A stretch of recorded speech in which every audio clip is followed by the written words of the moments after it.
پھر ملاقاتیں ہوئی، پھر کتابوں کے تبادلے، پھر نظموں میں چھپی باتیں اور دلوں میں چھپے جذبات۔ حسن صوفیہ سے محبت کرنے لگا، وہ اسے نہ صرف پڑھتا بلکہ سمجھتا بھی تھا۔ ویورز، صوفیہ کو بھی اس کے خلوص نے جو کر لیا، مگر وہ ایک خوف کے ساتھ جیتی تھی، اپنے والد جنہوں نے اس کے بڑے بہن کو صرف اس لیے گھر سے نکال دیا تھا کہ اس نے اپنے پسند سے شادی کی تھی۔ صوفیہ کے لیے اپنی محبت کو زبان دینا گناہ جیسا تھا اور حسن کے لیے چپ رہنا سزا۔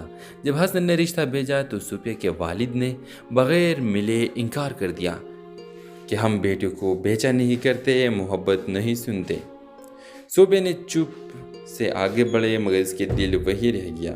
سالوں گزر گئے، حسن نے ملک چھوڑ دیا، صوفیہ گھر کے دائرے میں قید ہو گئی، لیکن وقت ان کے دل سے یادیں مٹا نہ سکا۔ پھر ایک دن صوفیہ اب ایک اسکول میں پرنسپل بن چکی تھی۔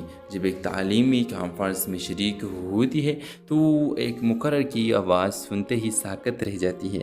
وہ حسن تھا جو مشہور شاعر اور استاد بن چکا تھا۔ اسٹیج پر کھڑے ہو کر وہ اپنی نظم پڑھتا ہے جس میں ہر لفظ صوفیہ کے لیے ہوتا ہے، ہر سطر اس کی خاموشی کو جواب دیتی ہے۔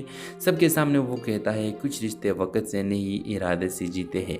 صوفیہ کی آنکھوں سے بہتے آنسو اور خاموشیاں ایک نئی شروعات بن کی جاتی ہے، ایسی شروعات جو معاشرے کے ڈر سے نہیں دل کے حوصلے سے ہوتی ہے۔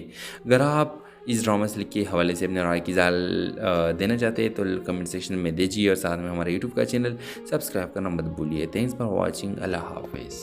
ہیلو ویورز، صوفیہ پشاور کی ایک پرانی مگر باوقار پشتون فیملی سے تعلق رکھتی تھی، سنجیدہ، خاموش اور ہر بات میں ماں باپ کی عزت کو مقدم رکھنے والی۔ وہ یونیورسٹی میں اردو ادب کی طالبہ تھی، کتابوں سے محبت کرتی تھی اور دل میں چھپی ہوئی خواہش رکھتی تھی کہ کبھی کوئی سے لفظوں میں چاہے، بنا شرط، بنا تقاضے کے۔